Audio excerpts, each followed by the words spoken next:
அந்த பிறப்புங்கிற கோட்ல ஆரம்பிச்ச மாதிரியே மறுபடியும் மரணம்ங்கிற அதே கோட்ல வந்து முடியும். பிறக்கும் போது எப்படி ஒண்ணும் இல்லாம வந்தானோ அது போல மரணிக்கும் போதும் ஒண்ணுமே இல்லாம எல்லாத்தையும் விட்டுட்டு போயிருவான். அவனுடைய செல்வம், சொத்து, குடும்பம், குழந்தை எல்லாத்தையும் விட்டுட்டு ஒண்ணும் இல்லாம பிறந்தது மாதிரியே போய் சேர்ந்துருவான்.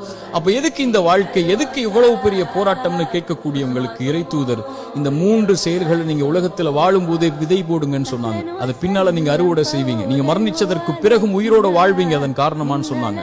அந்த 3 விஷயம் என்ன தெரியுமா? முதல் விஷயம், இறைவன் உங்களுக்கு செல்வம்னு ஒண்ணு கொடுப்பான். அது பிறருக்கு இந்த உலகத்திலேயே கொடுத்து உதவுங்க. அதன் மூலமாக ஒருவன் பலன் பெற்றிருந்தால், அதன் மூலமாக இன்னொருவன் பலன் பெற்றிருந்தால் அந்த தொடர் நன்மை உங்களுக்கு வந்தடையும்னு சொன்னாங்க.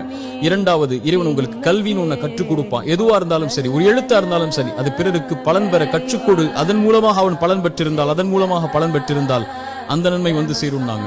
மூன்றாவது, இறைவன் உங்களுக்கு குழந்தை ஒன்று கொடுப்பான். கணவன் மனைவி நோக்கமே அதுதான். அந்த குழந்தையை நல்ல முறையில் வளர்த்தெடுத்து அந்த குழந்தை உங்களுக்காக பிரார்த்தனை செய்யும் அளவிற்கு